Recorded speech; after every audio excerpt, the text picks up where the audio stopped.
السلام علیکم ورحمۃ اللہ وبرکاتہ۔ غصے کی حالت میں طلاق دینا کیسا ہے؟ غصے کی حالت میں اگر کوئی طلاق دے تو وہ طلاق مانی جائے گی یا نہیں؟ آج اسی مسئلے کو ہم خوب اچھی طرح واضح کرنے والے ہیں، لہٰذا اس ویڈیو کو مکمل دیکھیں اور اسکپ بالکل نہ کریں۔ محترم ناظرین، میں ارشد جمال اشرفی اور آپ دیکھ رہے ہیں ہمارا چینل دینی پیغام۔ ہمارا یہ چینل کتاب و سنت کی روشنی میں دین کی صحیح ترجمانی کرتا ہے۔ دین کا یہ پیغام ہم آپ تک پہنچاتے ہیں۔ اب آپ اس پیغام کو زیادہ سے زیادہ شیئر کریں، اور اگر اس چینل پر نئے ہوں تو سبسکرائب کریں اور بیل آئیکن کو بھی پریس کریں تاکہ جو بھی نئی اپڈیٹ ہو وہ آپ تک سب سے پہلے پہنچے۔ محترم ناظرین، غصے کی حالت میں طلاق ہوتی ہے یا نہیں؟ اگر کوئی غصے کی حالت میں طلاق دے تو اس کی طلاق مانی جائے گی یا نہیں؟ اس سلسلے میں ائمہ دین، علماء، فقہا اور شارحین حدیث کا جو نظریہ ہے اس کا ایک خلاصہ اور اس کا ایک نچوڑ ہم پیش کریں گے، اور اس تعلق سے جو صحیح شرعی حکم ہے اس کو بیان کریں گے۔ سب سے پہلے یہ سمجھ لینا چاہیے کہ غصے کی حالت دو طرح کی ہوتی ہے۔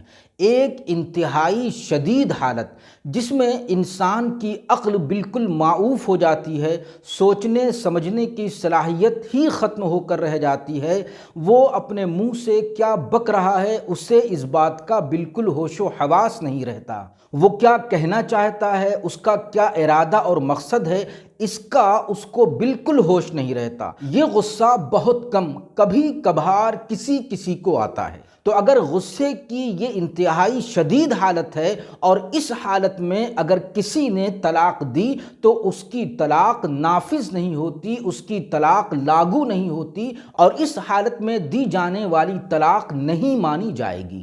اور ایک غصے کی وہ حالت ہوتی ہے کہ جس میں عقل کام کرتی ہے، سوچنے سمجھنے کی صلاحیت باقی رہتی ہے، آدمی جو کچھ کہتا ہے اسے وہ اچھی طرح جانتا ہے، اس کا جو ارادہ ہوتا ہے، جو مقصد ہوتا ہے اس کو خوب وہ سمجھتا ہے۔ اگرچہ وہ غصے کی حالت ہے، وہ بڑے غصے میں ہے، مگر اس کے ہوش و حواس درست ہیں، اس کا ذہن کام کر رہا ہے، اس کی عقل سوچنے سمجھنے کی بالکل صلاحیت رکھتی ہے۔ ایسی حالت میں اگر کوئی طلاق دے تو یہ طلاق لاگو ہو جاتی ہے اور اس حالت میں دی جانے والی طلاق مانی جائے گی۔ عام طور پر لوگوں کو اسی طرح کا غصہ آتا ہے۔ غصے کی ان دونوں حالتوں کو جان لینے کے بعد اب یہ سمجھ لینا ضروری ہے کہ ایسے غصے کی حالت میں دی جانے والی طلاق کیوں لاگو ہوتی ہے اور کیوں اس طلاق کو مانا جاتا ہے۔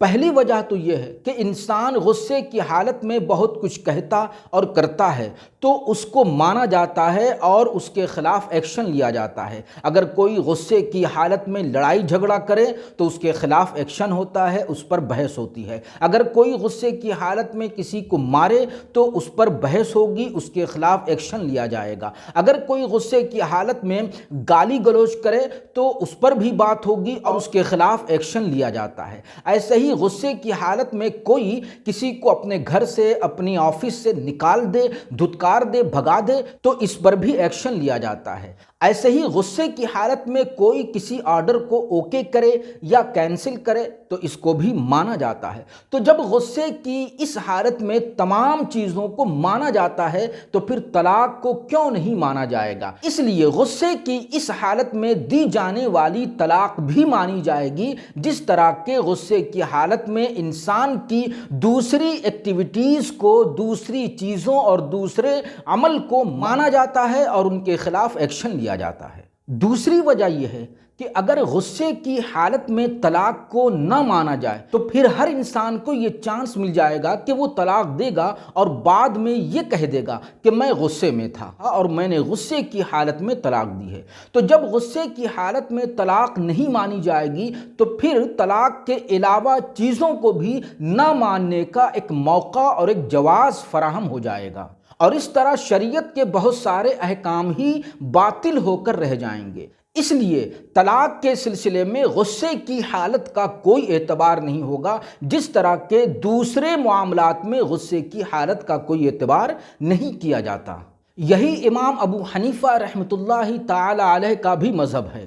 وہ کہتے ہیں کہ اگر میاں بیوی کے درمیان غصہ چل رہا ہو اور اسی حالت میں طلاق کی بات آ جائے، چاہے بیوی طلاق مانگے یا شوہر طلاق دے دے، تو اس طلاق کو مانا جائے گا اور وہ طلاق لاگو ہو جائے گی۔ امام ابو حنیفہ رحمۃ اللہ تعالی علیہ کے اس قول کو امام محمد رحمۃ اللہ تعالی علیہ نے نقل کیا ہے۔ اس پوری گفتگو سے یہ بات اچھی طرح ثابت ہو جاتی ہے کہ غصے کی حالت میں دی جانے والی طلاق لاگو ہو جائے گی اور اس طلاق کو مانا جائے گا۔ لہٰذا بہت سے عوام جو یہ سمجھتے ہیں کہ غصے کی حالت میں طلاق نہیں ہوتی، تو ان کا یہ سمجھنا غلط اور باطل ہے۔